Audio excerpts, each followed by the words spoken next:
우리의 대적이 우리가 그들의 의도를 눈치챘다 함을 들으니라. 하나님이 그들의 꾀를 패하셨으므로 우리가 다 성에 들어와서 각각 일하였는데, 그때로부터 내 수하 사람들의 절반은 일하고 절반은 갑옷을 입고 창과 방패와 활을 가졌고, 민장은 유다 온 족속의 뒤에 있었으며, 성을 건축하는 자와 짐을 나르는 자는 다 각각 한 손으로 일을 하며 한 손에는 병기를 잡았는데, 건축하는 자는 각각 허리에 칼을 차고 건축하며 나팔 부는 자는 내 곁에 섰었느니라. 내가 귀족들과 민장들과 남은 백성에게 이르기를, 이 공사는 크고 넓으므로 우리가 성에서 떨어져 거리가 먼저 너희는 어디서든지 나팔 소리를 듣거든 그리로 모여서 우리에게로 나아오라. 우리 하나님이 우리를 위하여 싸우시리라 하였느니라.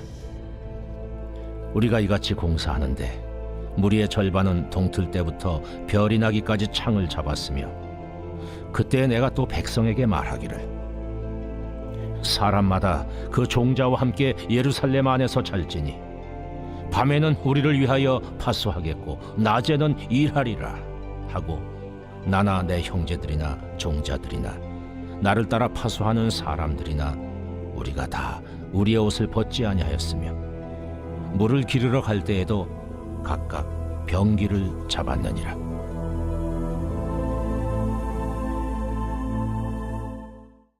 샬롬, 반갑습니다. 오늘도 큐티로 여는 기막힌 하루입니다. 오늘 나눌 말씀은 느헤미야 4장 15절에서 23절의 말씀으로 우리를 위하여 싸우리라는 제목의 말씀을 나누려고 합니다. 오늘 본문은 성벽 건축이 계속 진행되는 것을 보여주며 하나님의 일하심이 드러나고 있습니다. 먼저 성벽 건축을 방해한 대적들의 음모를 하나님이 폐하셨음을 말하고, 성벽 건축이 다시 정상적으로 진행되기 시작한 후에도 느헤미야는 계속 일과 경계를 병행하며 하나님이 싸우실 것을 선포함으로써 이 일이 하나님의 성전인 것을 말하고 있습니다. 우리가 첫 번째로 우리를 위하여 하나님이 싸우신다는 것을 생각해 볼 것은, 하나님이 그들의 꾀를 패하게 하십니다. 15절에 우리의 대적이 우리가 그들의 의도를 눈치챘다 함을 들으니, 하나님이 그들의 꾀를 패하셨으므로 우리가 다 성에 돌아와서 각각 일하셨는데 라고 합니다. 느헤미야는 백성들이 자신에게 주어진 일에 계속 집중할 수 있도록 했습니다. 더 중요한 것은 그가 하나님을 상기시킴으로 그들을 격려하고 있습니다.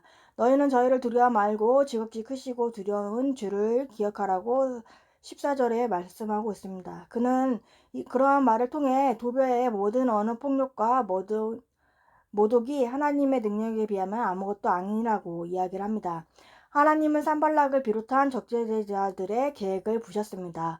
적재자들의 계획은 예루살렘에 대한 기습 공격을 감행함으로써 무력을 통해 성벽 재건에 대한 유다 사람들의 의욕을 포기하게 만드는 것이었습니다.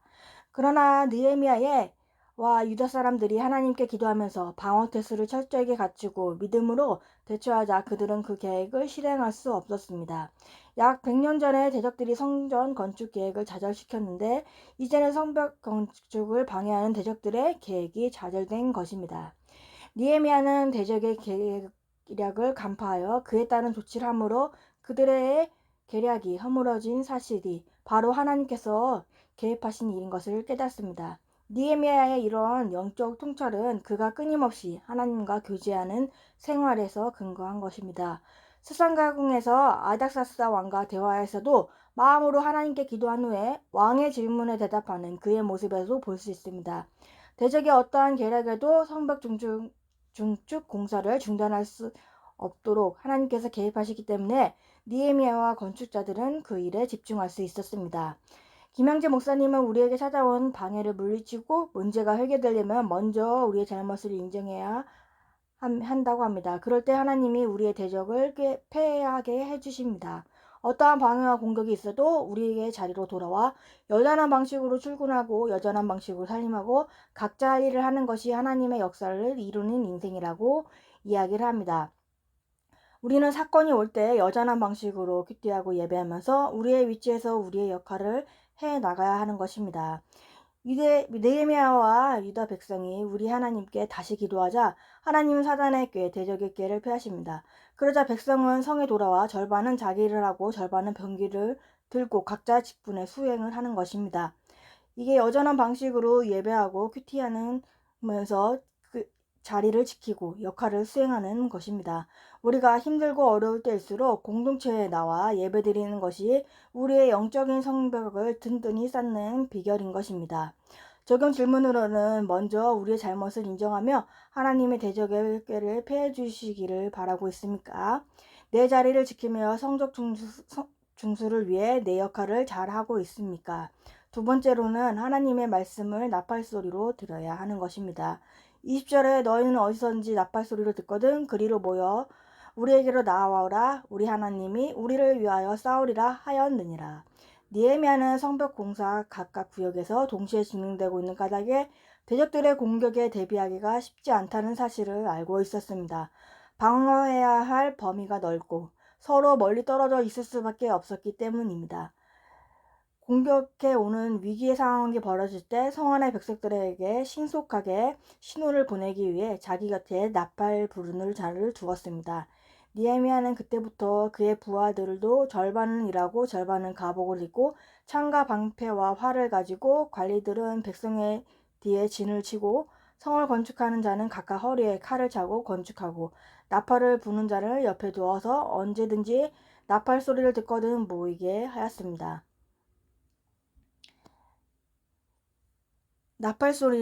우리에게 나팔 소리는 바로 하나님의 말씀입니다. 우리는 예배와 큐티 말씀을 통해 하나님의 나팔 소리를 들어야 합니다. 그러나 아무리 나팔 소리가 울려도 듣지 못하는 사람은 있습니다. 그런 사람은 적이 쳐들어와도 알지 못하여 무너질 수밖에 없습니다. 그러하기에 우리는 항상 말씀에 귀를 기울여야 합니다. 하나님의 말씀을 나팔소리로 들어야 합니다. 하나님의 임재가 있는 예배와 공동체 모임에 참여할 때 하나님이 우리를 위해 싸워 주십니다. 그리고 우리는 나팔소리를 들으면서 모이기에 힘쓰는 사람들이 되어야 하는 것입니다. 우리 하나님이 우리를 위하여 싸우리라는 느헤미야의 확신은 일반 백성과 중직자들이 함께 하나님의 동력자인 것을 시사하고 있습니다. 대적의 방해는 귀한 공동체가 하나님을 향한 여한 마음으로 그분의 뜻을 이루는 데 집중케 한 계기가 된 것입니다. 하나님이 친히 싸울 것을 선포했습니다. 성벽 재건을 위한 자신의 전쟁이 하나님이 친히 싸우시는 거룩한 전쟁인 것을 강조하는 것입니다. 이는 무기를 갖추는 것이나 조직적인 열랑망을 구축하는 것도 중요하지만 무엇보다 하나님의 권능과 도우심을 의존하는 것이 중요하다고 권고하고 있습니다. 느헤미야는 하나님이 우리를 위하여 싸우시라는 말을 잊지 않습니다. 모든 어려움 중에도 기도를 쉬지 않았고 그와 방백들과 백성들이 할 수 있는 최선의 일을 감당하며 상황을 극복하려고 하였습니다. 하영조 목사님은 하나님이 우리를 위해 싸워주신다는 것이 느헤미야의 믿음이고 신앙이며 확신이었습니다. 우리가 하는 일은 우리의 일이 아니라 하나님의 일인 것을 확신합니다. 우리의 직장 일이 하나님 일이라고 생각하고 하면 나중에 사람들이 알아볼 것입니다. 우리가 하는 일에서는 하나님이 함께 하셔서 도우시고 우리를 대신해 싸우신다는 것이라고 합니다. 라고 이야기를 하고 있습니다. 우리도 느헤미야와 같은 믿음과 확신으로 하나님이 우리를 도우시며 싸우신다는 것을 생각하며 하나님의 임재가 있는 예배와 공동체에 모여 있을 때 하나님께서 우리를 위해 싸우신다는 것을 우리가 기억해야 합니다. 그래서 매일 주시는 하나님의 말씀을 나팔소리로 잘 듣고 믿음의 공동체에 모이기를 힘쓰는 우리 모두가 되어야 하는 것입니다. 적용 질문으로는 하나님의 나팔소리에 귀를 기울이고 있습니까? 세상 사람들의 유혹되는 소리에만 귀를 기울여 말씀이 들리지는 않습니까? 또 믿음의 공동체에 모이기를 힘쓰고 있습니까? 세 번째로는 밤낮으로 애쓰면서 수고를 해야 하는 것입니다. 22절과 23절에 그때 내가 또 백성에게 말하기를 사람마다 그 종자와 함께 예루살렘의 안에서 잘지니 밤에는 우리를 위하여 파석했고 낮에는 일하리라 하고 나나 내 형제들이나 종자들이나 나를 따라 파수하는 사람들이나 우리가 다 우리의 옷을 벗지 아니하였으므로 물을 기르러 갈 때에도 각각 병기를 잡았느니라 라고 합니다. 니에미아는 예루살렘 안에서 잘 지내라고 말합니다. 그때까지 대부분의 백성들은 저녁에 자기 마을로 돌아갔습니다. 니에미아가 모든 사람이 밤에 예루살렘에 머물러야 하는 이유를 이야기하고 있습니다. 밤에는 우리를 위하여 파석했고 낮에는 역사하리라고 합니다. 니에미아는 자신이 먼저 솔선수범하여서 이를 부하에게 요구하지 않았습니다. 그래서 밤마다 니에미아도 그의 형제들이나 종자들과 파송한 사람들도 옷을 벗지 않았습니다. 물을 기르러 갈 때, 기계를 잡았을 때 그들은 항상 옷을 입은 채 준비태세를 갖추었고 대의를 망각하지 않았습니다. 높은 지위에 있는 사람들은 높은 기준을 세우고 인도받은 사람들의 충성심을 이끌어낸 것입니다. 심지어 성벽공사를 위한 무리의 절반은 동을 틀 때까지, 별이 날 때까지 창을 잡았으며 밤에는 포화들과 함께 예루살렘 안에서 자며 경계를 서고 낮에는 일을 하였습니다. 니에미아를 포함한 모든 사람들이 옷을 벗지 않고 물을 기르러 가고 각각 병기를 잡았던 것입니다. 니에미아와 그의 사람들이 밤낮으로 무기를 잡고 대적의 기습에 만반의 준비를 갖추어 성벽에 준수하는 공사에 집중하였던 것입니다. 적의 기습에 대비해서 잠을 잘 때도 옷을 벗지 않고 물을 기르러 갈 때도 무기를 손에 놓지 않았습니다. 대적들의 위험과 성벽 건축자들이 느끼는 불안감이 건축이 진행되기 어려운 상황에서도 하나님의 해결책이 느헤미야한테 나타나게 되는 것입니다. 무장 해제를 하지 않았다는 말은 긴장을 풀지 않고 늘 준비된 상태로 되어 있다는 뜻인 것입니다.